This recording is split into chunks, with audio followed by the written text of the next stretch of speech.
Welcome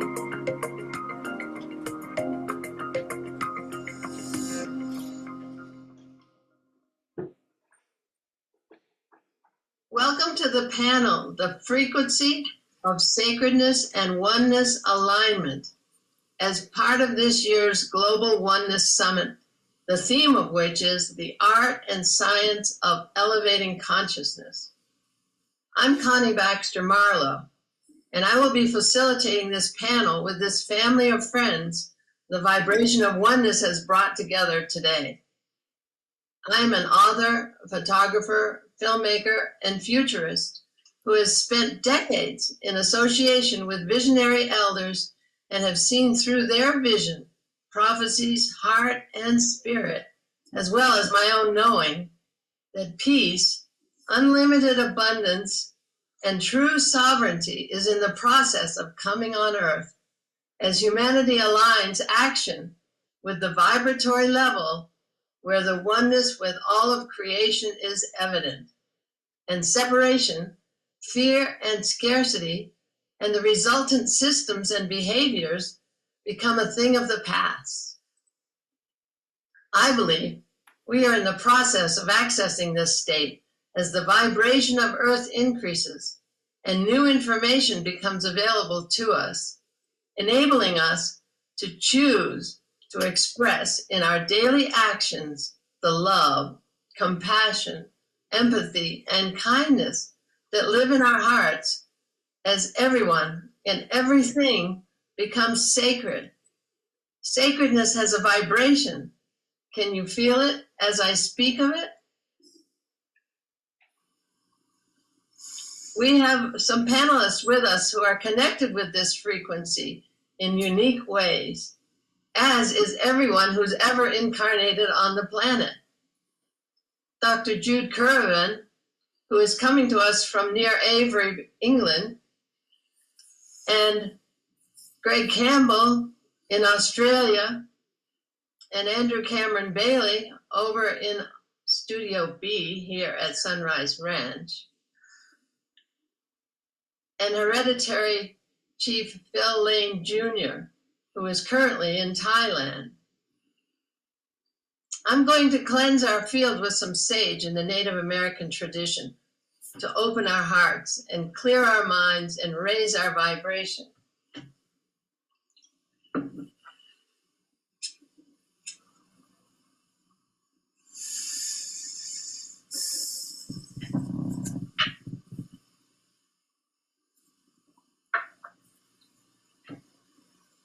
So please, take a moment and feel this energy. We are one. This energy flows throughout the universe. This smoke of cleansing.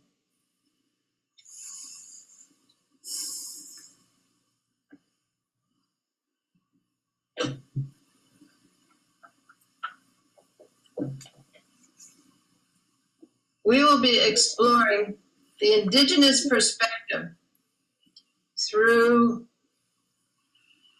Hereditary Chief Phil Lane Jr. of the Lakota, actually he's Yankton, Dakota, and Chickasaw Nations, and founder of Four Worlds International Institute.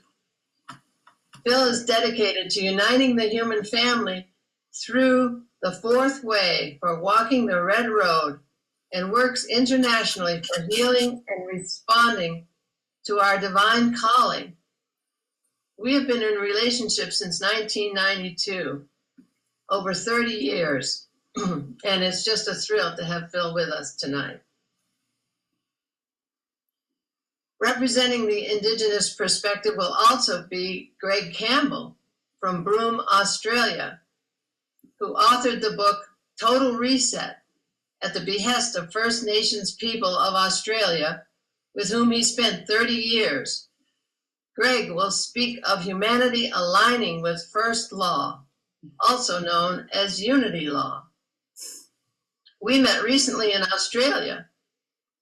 Greg, you were called to the First Nations people in the 90s, just as I came in contact with the Native Americans. And it seems to have truly informed both our lives. Welcome, Greg. Thank you, Connie.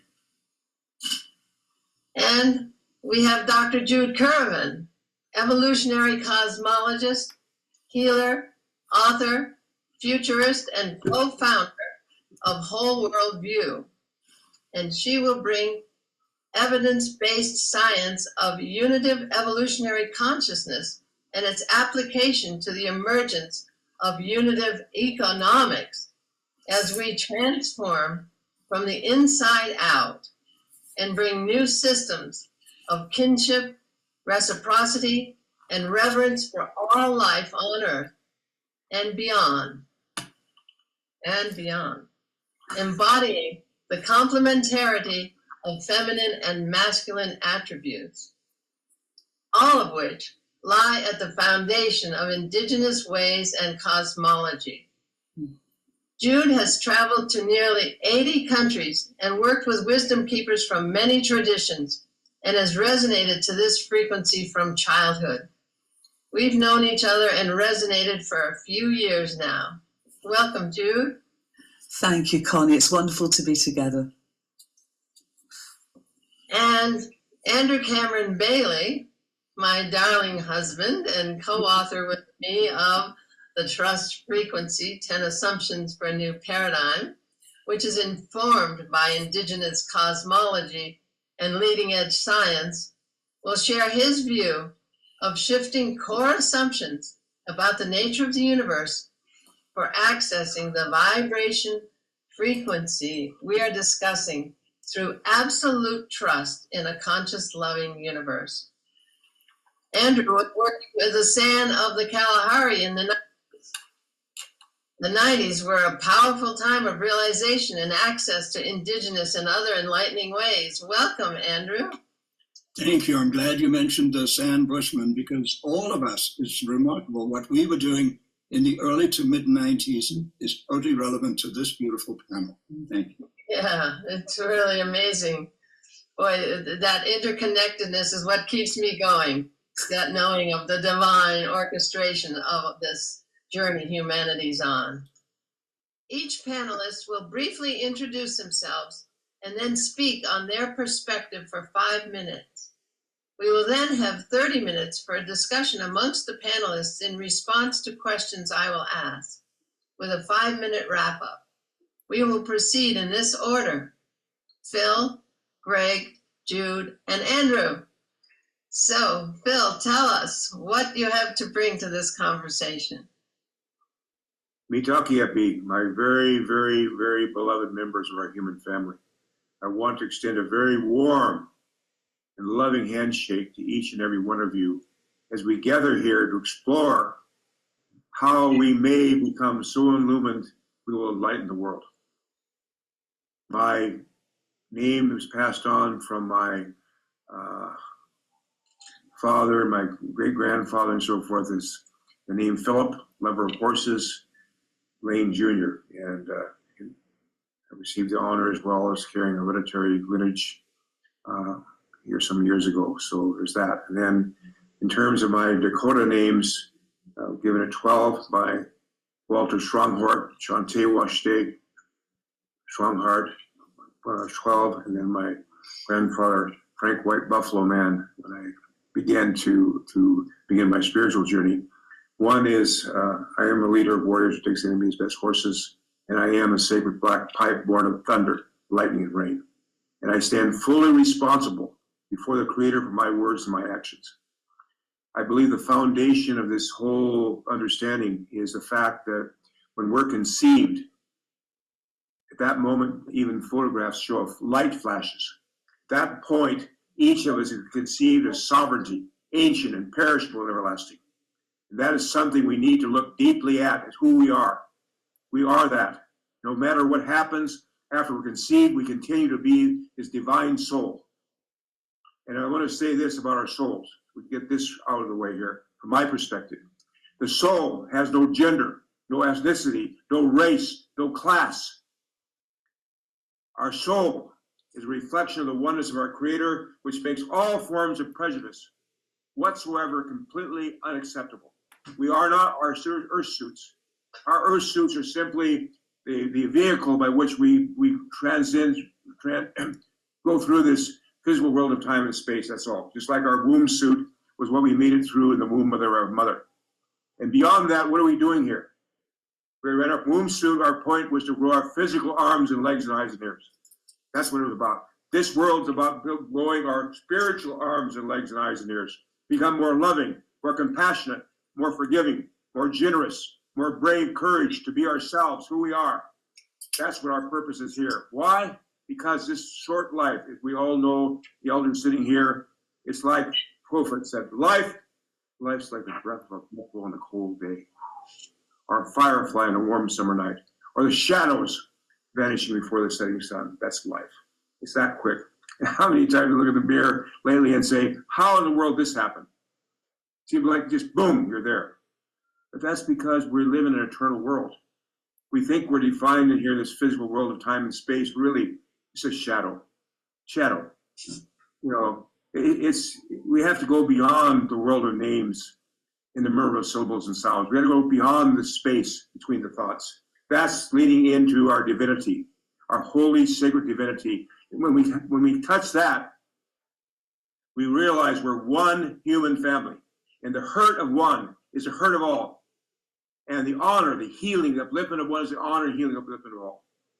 And this timeless space we're in, even though we seem like we're so far and distant away, thankfully this technology a little bit closer, like Black Elk said, the center of the universe is everywhere, everywhere, right inside each of us. And this illusion we're in right now, that's part of our journey, is to free ourselves from this illusion. And I'm sure you know that we have tremendous scientists here. Jude is one, can tell us about the real reality of what it is that we're living in. This little thing that we think, that we begin looking down, and when we have practically nothingness, right to that place of nothingness. And yet we in this journey, we can see today, the great prophecies of our indigenous people promise that after this long spiritual wintertime, we would awaken to our true reality, from infancy to childhood to adolescence. Finally, we're coming to our spiritual adulthood on this, not on this Mother Earth. And remember, these spirit electron studies they've done, that means you can go infinitely, and one electron turns, the other one turns. That means there's a connection beyond, way beyond the speed of light. So when we begin just simply grasping this universe by the speed of light, how many light years from here to there, we're completely missing the picture here in terms of really getting down to the basic, hardcore, fundamental deal. We're interconnected with all life. From the farthest galaxy that has no end, we are part of that. And what's really great, what I understand about the soul, beyond just the fact that we have no gender, race, ethnicity, etc., except in this world right here, where those the dualities in a way help form and help develop us spiritually, because this is a world of choice, a world where we choose different things. We choose one path that may be in flow with the divine order. If we flow this way, it might be out of balance. We learn that way. We learn, and one of those fundamental things we learn, first of all, the foundation is justice. Justice is the founding principle, because justice is what has to be the foundation of oneness. Justice towards all things. Justice, and that's what the new global civilization being built on, is justice. And that justice is what unfolds oneness. And when we realize oneness, how in the world can you not understand that the eagle has two wings? One is man, one is woman. So both wings of the eagle have equal power, respect, and honor. The eagle of humanity will never fly as high as, and we are that eagle ourselves. We have all those spiritual qualities. Some cultures call them this feminine, some call it masculine. The fact is we have them all. They're infinite. We have to develop them all. As men, we have really done our part to bring us to this point. We've also brought ourselves to the brink of total destruction. So we have to embrace this feminine, divine nature of ourselves. Just as we've got to be able to balance these two, because becoming who we are, it doesn't mean, but when this spectrum of quote unquote masculine and feminine, doesn't mean in order for the way society shows it, that somebody has to all become masculine, whoever they are, male or female, in order to have some kind of meaning. No, we have to become balanced human beings, balanced in all qualities, to be very kind, gentle, very sensitive. And that's why I really know without question, women know men way, way more than we know ourselves. Way more than we know ourselves. They just don't let you know. They talk all the time. Because, same as Indigenous people, we had to deal with this oppression for so long. We know the oppressor. We know. We don't tell the oppressor because whatever the oppressor knows, they'll use it against us. But that's changing. We're coming out, just like women are coming out, other oppressed people are coming out, and we're really finding that, the last thing I want to say, that only hurt people hurt people. Only abused people abuse people. Only colonized people colonize people. We're not born that way. Now, there might be some that have, you might say, genetic issues, probably to let us know what happens if we don't develop ourselves in this physical world, what can happen to us in the spiritual world. If we don't develop ourselves, if we think we're going to be focused completely on money and materialism in our physical bodies, and then all of a sudden we step into a world where none of that has any relationship whatsoever, then we're in trouble. Aho.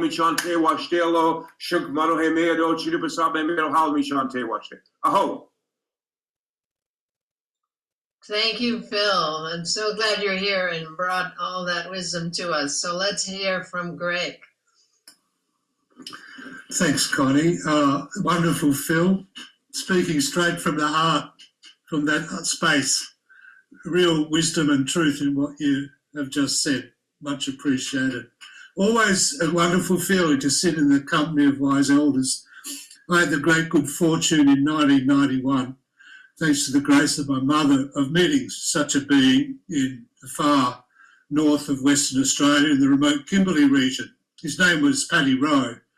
Everyone called him Lulu. Lulu was 78 when I met him and 89 when he passed away. A few weeks after meeting him, he turned to me one day and said, Greg, he said, what about you think about living on country with us out here? And we work together, you and me, and our mob, and we write one book.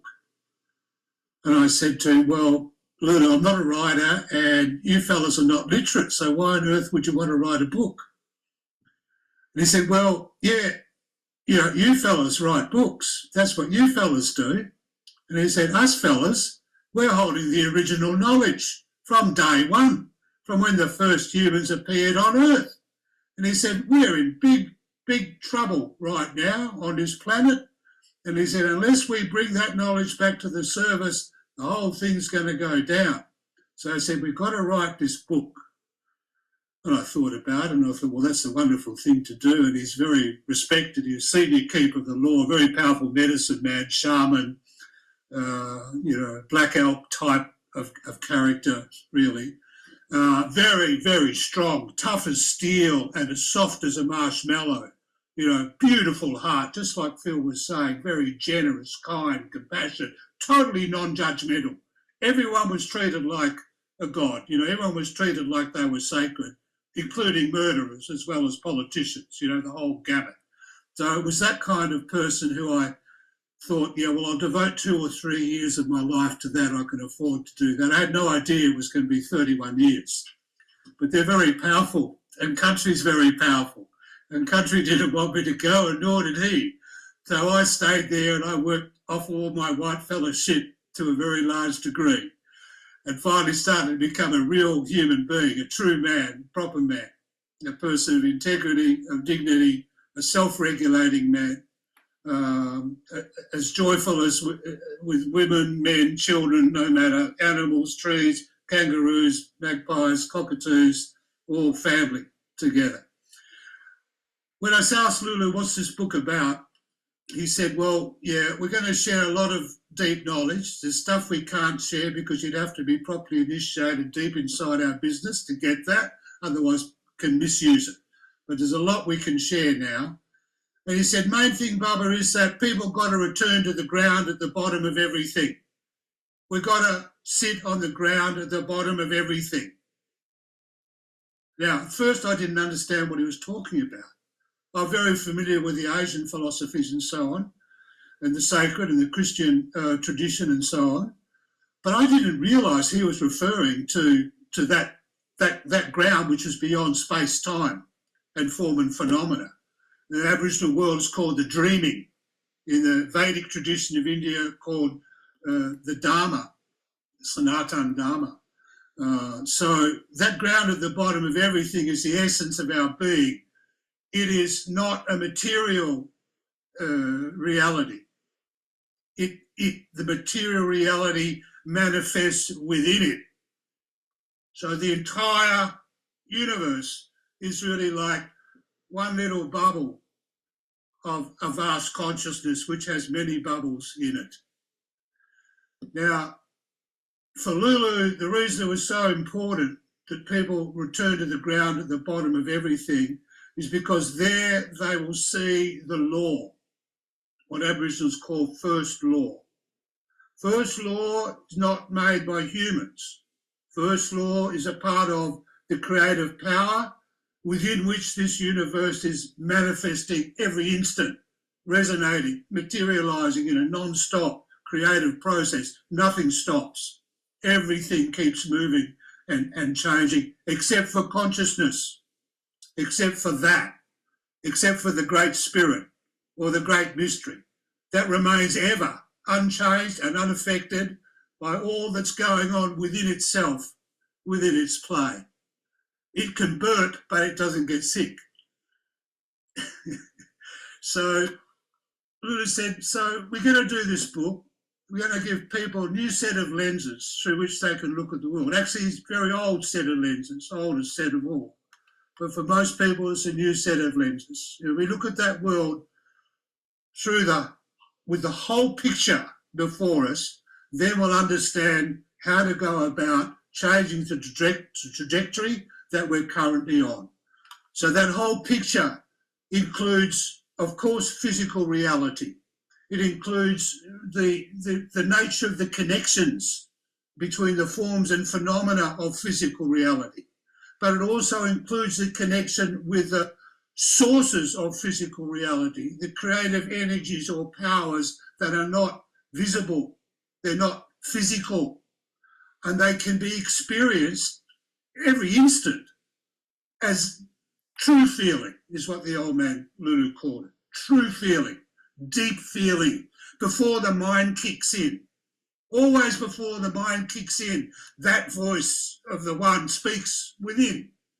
Now, all we have to do is shift the ego out of the way so we can hear what it's saying. Yeah? And that's, a very big problem for a lot of people if they don't have solid initiation processes when they're around puberty time. Because that's the time, particularly with men, when they can start to run wild, when they need to be reined in and initiated into the direct experience of the other reality.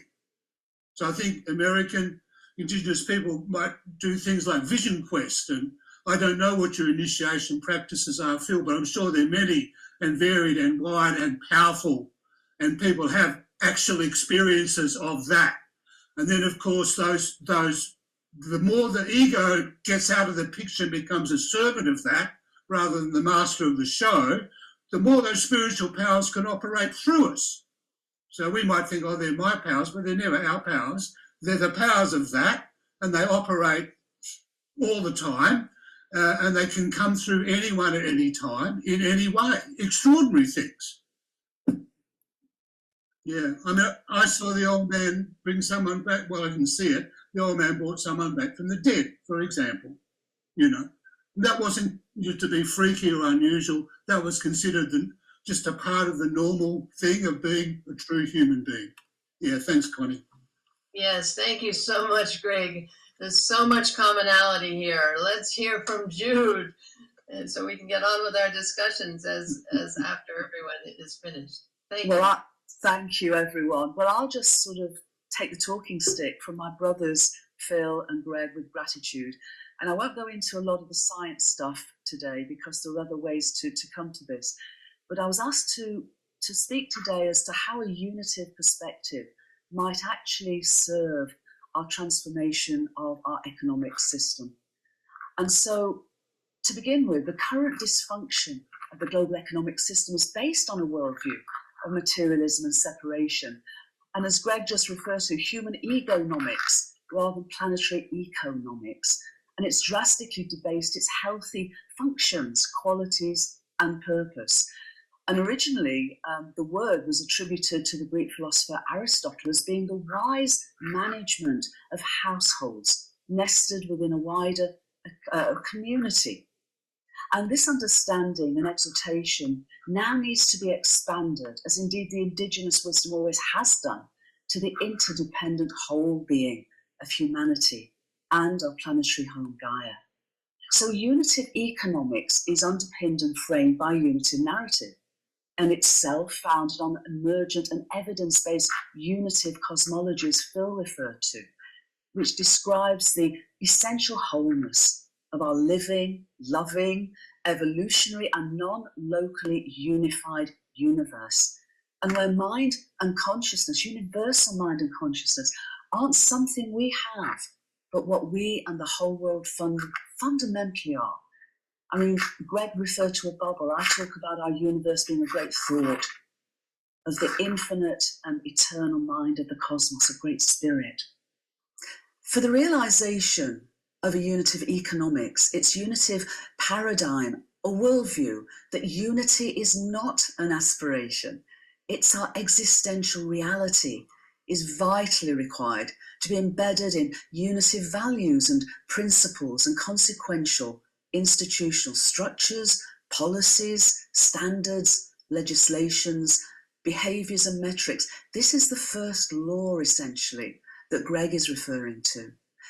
Its achievement, however, recognises that the development requires, to this understanding, requires a progression of reset and reform, transition to be regenerative, and transformed to be authentically unitive, and with a similarly transformed monetary and financial system to manifest its healthy flows and processes of exchange.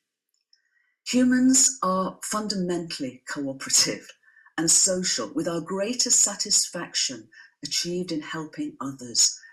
Our current economic system based itself on the illusion of separation, as Phil referred to, confounds and subverts this profound truth. So crucially, economic transformation is possible and consistent with our deepest human nature and the unitive nature of reality. The realization of this universal unity and its expression in radical diversity consequently invites a range of unitive-based values, principles, and behaviours that are love-centred and inclusive, in contrast with the current separation and scarcity-based, fear-centred and divisive economic model and system. These are the same values that the most profound of spiritually based traditions teach, and what Indigenous wisdom and healthy communal behaviours are based on. They call for us to recognise that we're naturally part of a universal web of life rather than separate from it.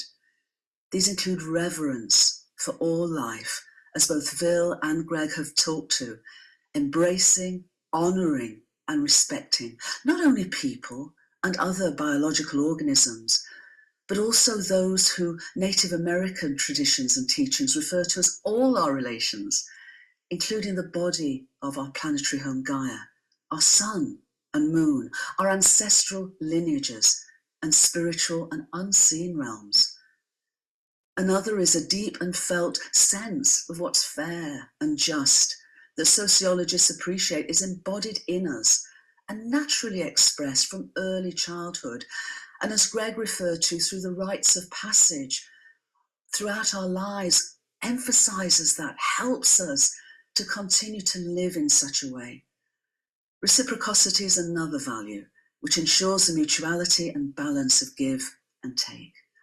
All of these values are based on an experiential kinship and participation in a world where there is differentiation and complexity and diversity, but which is essentially whole and its constituent parts inseparable, as embodied in the principle of Ubuntu, a Nguni Bantu term that can be translated as I am because you are. Unitive awareness and unitive economics also vitally embody, as again Phil and Greg have said, the complementarity of feminine and masculine attributes, and recognise the benefits of including and balancing their perspectives and contributions within and between us. For we truly are spiritual beings, divine souls, having this earth walk, the privilege of this earth walk. So this surely is the time to remember who we really are, the sacredness of this earth walk, and bringing through, from a unitive worldview and unitive narrative, the unity of everything, from economics to education to justice, to all that we are and do in this world together. Thank you, everyone. Wonderful, Jude, bringing it all into practical economic. Thank you so much. So, Andrew, tell us about the trust frequency. Thank you, Jude and Brother Phil and Greg. This beautiful, what shall we say, emanation of wisdom coming from so many different perspectives and so many different cultures all over our beautiful planet. I grew up in South Africa, so I'm also from down under, the other side of the Indian Ocean from Greg, and had the really wonderful experience of being a little boy born in England, but transplanted at the age of 3 and growing up among the monkeys and the Zulus and eventually meeting the Sand Bushmen of the Kalahari. And all of that adding up to, and then my personal scientific studies at the university, my comparative religion studies at the university. And then when I came to America, getting together with Native Americans and Sufis and all of the extraordinary spiritual teachers that I spent time with here, all added up to something. And then I met this extraordinary person, Connie Baxter Marlow, which was, I had the extraordinary privilege of falling in love with each other and getting married very recently and going on honeymoon to Australia and meeting Greg and the Mungo people and just on and on. What an experience. But what all of that has in common, each of us here on this panel, and I would say that each human being on this planet, is that we each have what I would call an operating system. So what is the operating system of the human being, individually and collectively? Our operating system is our beliefs, our assumptions about the nature of reality. For example, I grew up in the world of reductionist science. I'm trained in physics and chemistry and mathematics. And the fundamental assumption about the nature of the universe at that point, which is now shifting finally, thank heaven, is that the universe is more like a huge clockwork machine than it is a living biological macro entity. I believe the latter. I believe we live in a conscious universe. I believe we live in a living universe. I believe we live in a loving universe. That is not the common belief among certainly Western educated people, and that includes the Japanese and the Chinese and the Indians who have all taken that on, thanks to Newton and those wonderful English philosophers and scientists and Europeans who brought so much, and yet at the same time we lost so much. What we need, I believe, is an operating system upgrade, which actually requires us individually and collectively to examine our beliefs, our worldview, our mindset. And if we don't do that, every piece of wisdom we hear is filtered through our pre-installed operating system, that which we came to believe to be true without question as little children. And in order to change that, I'm not saying it's easy, but I am saying it's essential. If we do not change our beliefs about the nature of reality, starting with the fact that we live in a conscious, loving universe, and one of the principal assumptions we have to abandon and escape from is the assumption of separation, that I am different from you, that I am separate from you, that your culture is separate from my culture. We are all humans. We all share the same consciousness. We all have a closely related job to do on this planet, part of which is to restore Mother Earth, because the decisions we have made, necessarily based on false, erroneous, outdated assumptions, have put us in the world we are experiencing today. And it's a very dangerous world. And from my perspective, and the perspective of the trust frequency, life in a higher vibratory state is, if we can get in and change those fundamental beliefs, our frequency goes up and we find ourselves living in what I'd be happy to call, and Connie would be happy to call, heaven on earth. We can do that. But if we don't change our fundamental beliefs, our operating system, we're in big trouble. And I do believe we can do that together. Thank you. Thank you so much, all of you. So now we have a few minutes. I don't know how long we have, but let's have a bit of a conversation, because we've all brought to the table a fundamental understanding of our innate human nature, our innate connection to all that is. And it's been expressed through different lenses here. And I would just like to throw out a question to everyone, and just answer as you will. I'd like to know what your thought is on how it can go to scale that we will connect with that humanity inside of us and transform our behaviors. We will access a higher frequency where the laws are expanded. It's a whole different ballgame. What each of you are talking about is a different way of being. And it's been modeled to us by Jesus, you know, with his miracles of healing, of unlimited abundance, with the loaves and the fishes, etc. So it's definitely possible in this meat suit, as Phil has called it. You know, we can do this thing. We just have to shift our frequency. So what are your thoughts on how people can go there in their daily lives? One simple way, many ways. Actually, as many ways as there are people, but one simple way is to reconnect with country, with the natural world, as family. Is to go to the place for some reason, of all the places one could go to in one's region. When you go to that particular place, something grabs you. You feel really good, really at home there. So the spirit of that place is pulling you in, accepting you. To spend even a weekend in such a place, camped out 2 nights, you know, letting the feeling of country enter you, walking around with bare feet so that the energy of the earth can flow in through the body.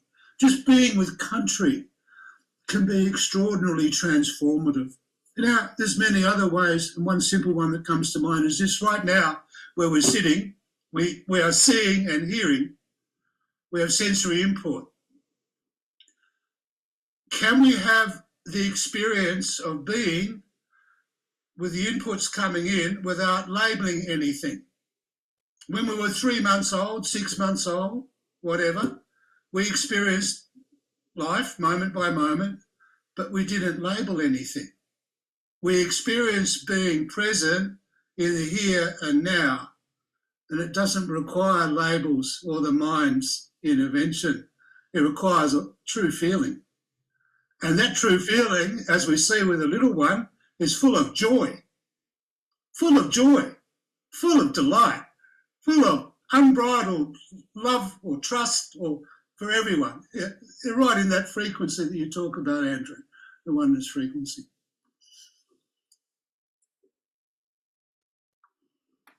So I want to reflect as we discuss this on just a verse, a thought that was shared to me some years ago, and I really have been thinking about it deeply, especially lately. It says this: that which you're seeking is that which you're seeking. That is as wonderful as the natural world is, and my father used to say, you know, that natural world is a place of the spirit. The city is a place of the body. So certainly to make the journey that this phrase is suggesting, the more natural, the better. But the real journey is not out here. I mean, that which you're seeking is that which is seeking. It's right here, right here, right here. And we can see, I'm here in the wonderful, beautiful, incredible lands of Lord Buddha, and the Thai people have never, ever been colonized. You know, materialistically, we're all getting colonized right now, but in terms of all the trauma, intergenerational trauma and things we have in the West, it's not there. And we think about the life of Lord Buddha. You know, he leaves this life of being a king with everything he needs, and he goes through asceticism, you know, no food and water, all these different ways back and forth until finally, he simply sits under a tree and quiet, and boom, enlightenment comes, because it's right here. And while outdoor settings and so forth can certainly ground us so we can make the journey and have us feel safe, the journey's here. Same time as my father used to say to me, he said, you know, son, you're never, ever going to solve all the issues before you solely through the intellect. Because it's the nature and the gift of the intellect for every problem it solves, it creates 10 more. That's what the intellect does. That's how we have this critical science. It's only when the heart opens and the tears flow. As my father always said to me, son, you're never going to solve all the issues before you only through the intellect. Because for every problem the intellect solves, it creates 10 more. That's the nature, the gift of the intellect. The gift of the great scientists. Keep boom, boom, boom, door after door after door, and they're still doing it. But it's only when the heart opens and the tears flow and this connection's made, which, you know, he said the longest journey in the world is from here to here. Even how we think, from being inductive thinkers, which is here, from being deductive thinkers, which is seeing the whole to the parts. So deductive thinking is how many indigenous languages are, they see the world as a motion picture. So they see that. At the same time, inductive thinkers see the parts of the whole. They don't see the impact of things. But we have to become both. I remember when I first saw that research project back in the late 1960s, I said to myself, wow, so indigenous people are deductive thinkers and the Europeans are inductive thinkers. I want it all. We have to have all of it. How me Chante. Absolutely, Phil. Absolutely. Does anyone else have something to say? Yes, Jude. Yes, well, first of all, thank you, Greg and Phil, for that wisdom. And I just want to echo, transformation's an inside job.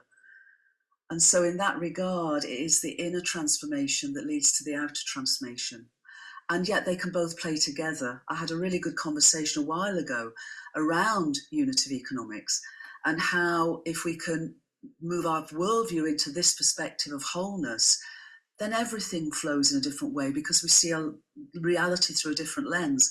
But if we can start to make other steps in economics or whatever we're talking about, then that benefit feeds back into our worldview too. So my sense is it's a dance. So how do we scale this up? It's both the inner being and the outer doing of what I think is already in flow. What we're talking about, all of us, is not just a living and loving universe, it's an evolutionary universe. And it has an innate evolutionary impulse. And it seems to me that that evolutionary impulse is in full flow through us at the moment.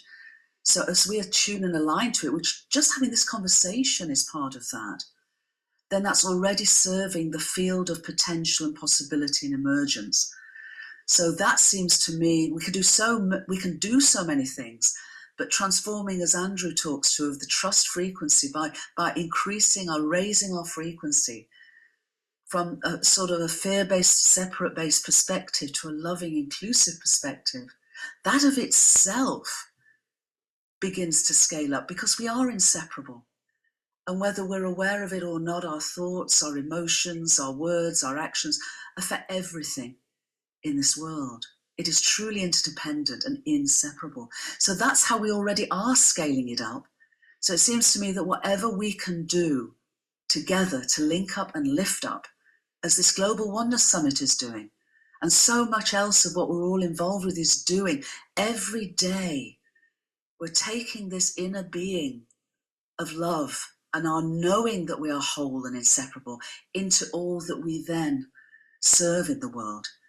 And the more we can do that, the more we can ripple out and grow and scale what is this emergent, incredible invitation, it seems to me, from our universe to wake up, to grow up, to clean up, to show up, and now to link up and lift up. It's happening.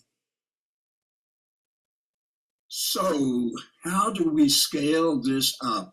I'm looking here at a screen with 6 wonderful, wise elders, and I'm including you there, Garth, although I can't see you right now. And my point is this: we are elders, and we have a, what should we say, a mission, a project, which is to remember who we are, to remember what we came here for, what it means to be a human being. And the answer to that is multifaceted, and each of us is bringing a facet of that answer. One of those Greg brought in, the word country, the beautiful, beautiful country with a capital C, meaning nature, meaning Mother Nature. Now, I'm sitting here in Colorado, and I can walk out of my door here, and I find myself on 450 acres of paradisical beauty, and there's a bench I can go and sit on and gaze across a valley, and that's very helpful to me in my process of remembering. The Sufi path, the Zikr of the Sufis, is about remembering who we are and that nothing is real except the real with a capital R, like nothing is country except country with a capital C. Buddha had this extraordinary experience of discovering a certain tree that we call the Bodhi tree. And if you look at that from the perspective of country, here is Buddha sitting in country in connection with the wisest of elders, the Bodhi tree, who spoke to Buddha, and this transformation occurred. The challenge is this: we have roughly 8 billion people on this planet, and each and every one of us has to wake up, grow up, and that beautiful Ken Wilber list that Jude just shared with us there. We have to do all of those things, and how on earth can we possibly do that? It's an individual undertaking as well as a collective undertaking. I would just say this: we live in a new world. Teilhard de Chardin's concept of the noosphere, think about that in the context of the internet. All of a sudden, here we are, totally connected in real time, on this planet through something that you could say is a technological synthesis of the human potential that is now being enhanced by this technology that allows us to reach potentially billions of people at the same time. So somehow there's a technology component in this. There's an inner component, this inner transformation. It's an inside job. Yes, Jude, it is indeed. How do we spread the word? How do we reach? We are elders. How do we reach the youngers? How do I reach my kids? I mean, I have conscious, intelligent children who are yoga teachers and so on. They're all, but they're not exactly tracking what I'm doing and what I'm doing with Connie. They don't seem to, they're so engaged in their lives. How do we reach the younger generations and pass on the wisdom that we've had the privilege of accumulating? So there's some big questions here. But it has to do with, we are all one. We are actually, if the unitive narrative, for example, Jude, could reach every 13-year-old during their initiation ceremonies, we might get somewhere. Enough from me. Yeah, if we had initiation ceremonies. Yes, go on, Jude. I just love that, Andrew. And just to say that in the next month, there's a film coming out called A Radical Guide to Reality, which is a 14-minute film aimed for 13-year-olds. But it's aimed for everybody because, you know, CEOs of big organizations have the sort of science of a 13-year-old. So basically, one way that we're hoping can help the scaling up is to release that globally. It's in 15 languages already, and it's free. It's going to go online, it's going to go on YouTube, and we've got an educational wraparound which actually wholly reflects all that Greg and Phil and Andrew and Connie and I have been saying. And I think more and more of these, it really is as many voices in as many ways. And the technology we're working with also is actually, it's unitive AI. So everything in the database, everything in the language base, everything in the knowledge base is based on this unitive perspective. And it's also able to help us re-language the unitive narrative for 6-year-olds, for 9-year-olds, for 13-year-olds. For, as a friend of mine, John Fullerton, who I'm working with Unitive Economics, is saying, how to speak this to a 65-year-old Harvard-trained banker, which he's been trying to explain it to for 20-odd years. You know, so this technology can help us in taking these human-led and heart-centered unitive perspectives and scale them up. Oh, wonderful. Yes, AI. And I know that Phil has a whole digital backbone program with his Fourth Way that is going to transform us into our sovereignty. And I mean, it's going to just transform everything. We're running out of time right now. And I just wanted to conclude with something that came to me in 2000 from Professor Donald Fishiko, a native elder. And from his article, I took these ways of a comparison and things that we can do to shift. And here they are: sharing versus hoarding or saving. Big deal. Just let it go. The giveaway. Concern for the common good versus individualism at the expense of the common good. Cooperation versus competition. Concern for the future impacts of present action versus instant gratification. Respect and reverence for all of life versus dominance of concern for profit. Trust in the love of a higher power manifested in all action versus fear and doubt. Living in balance with the rhythms of life versus being driven by a man-made concept of time. Understanding the interrelatedness of all things and all actions versus separation. Understanding and trusting abundance versus fear of scarcity. And understanding of the co-creative power of thought versus random coincidence. Equality between all aspects of life versus human dominance. Incorporation of the metaphysical into physical reality versus bound to the limits of physical reality.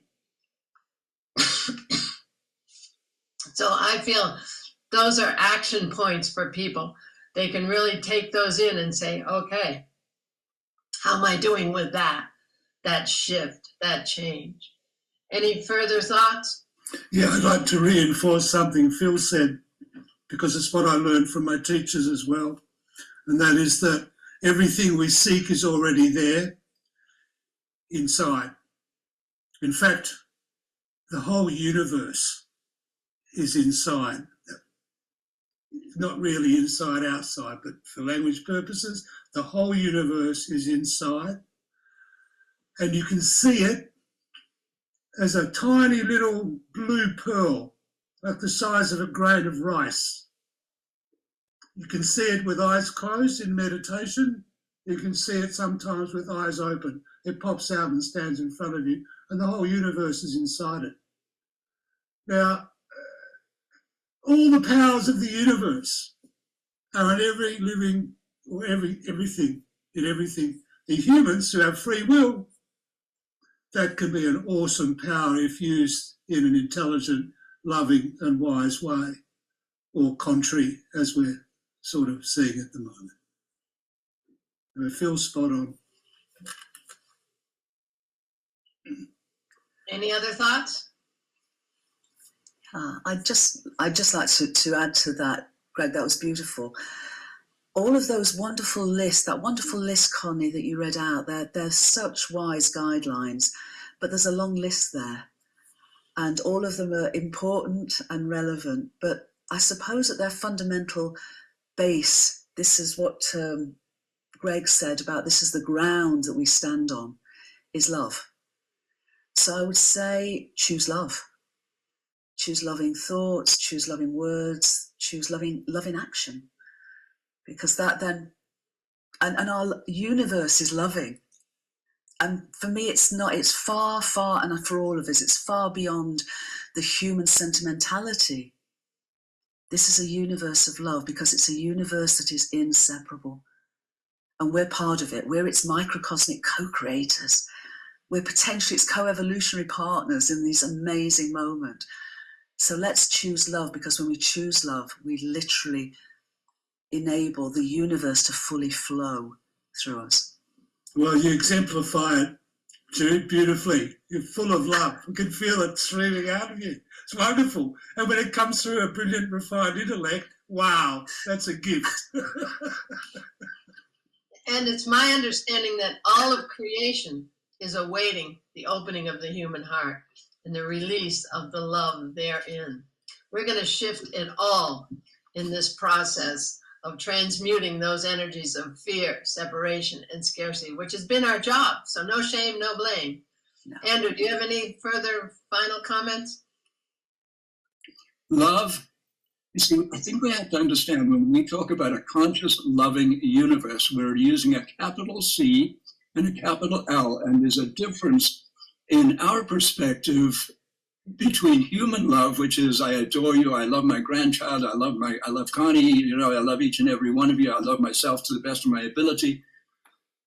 There's something so far beyond that. I'm going to make a bold little statement, bold big statement here. The universe consists entirely of love. Love is the fundamental energy of the universe, to the point there's this equation, probably some of us have heard it. It is E equals MC squared. I would propose we could change that to L equals MC squared, and we're speaking of the same thing. It is that fundamental, most fundamental of energies that is alive, that is conscious, that is absolutely everything, that is manifesting all of these manifestations, including ourselves. Yes, indeed. And we have to understand that that love is unconditional. It gives us everything we ask for. And what are our requests? Well, it's physics, it's vibration, it's where we put our attention, it's what our assumptions are, and all those things that we have free will control over. And basically, ultimately, what our actions are. So that puts us in that frequency when we understand that we are so loved by the conscious loving universe and that everything happens for us, not to us. And we get out of victim perpetrator and we go forward into that high vibration. Thank you so much, everyone, for joining us. It's been such a wonderful conversation, and I'm just so happy to have brought you all together here. What a blessing. Thank you, Connie. Thank you for inviting us, and thanks to everybody who's with us through the Global Oneness Summit.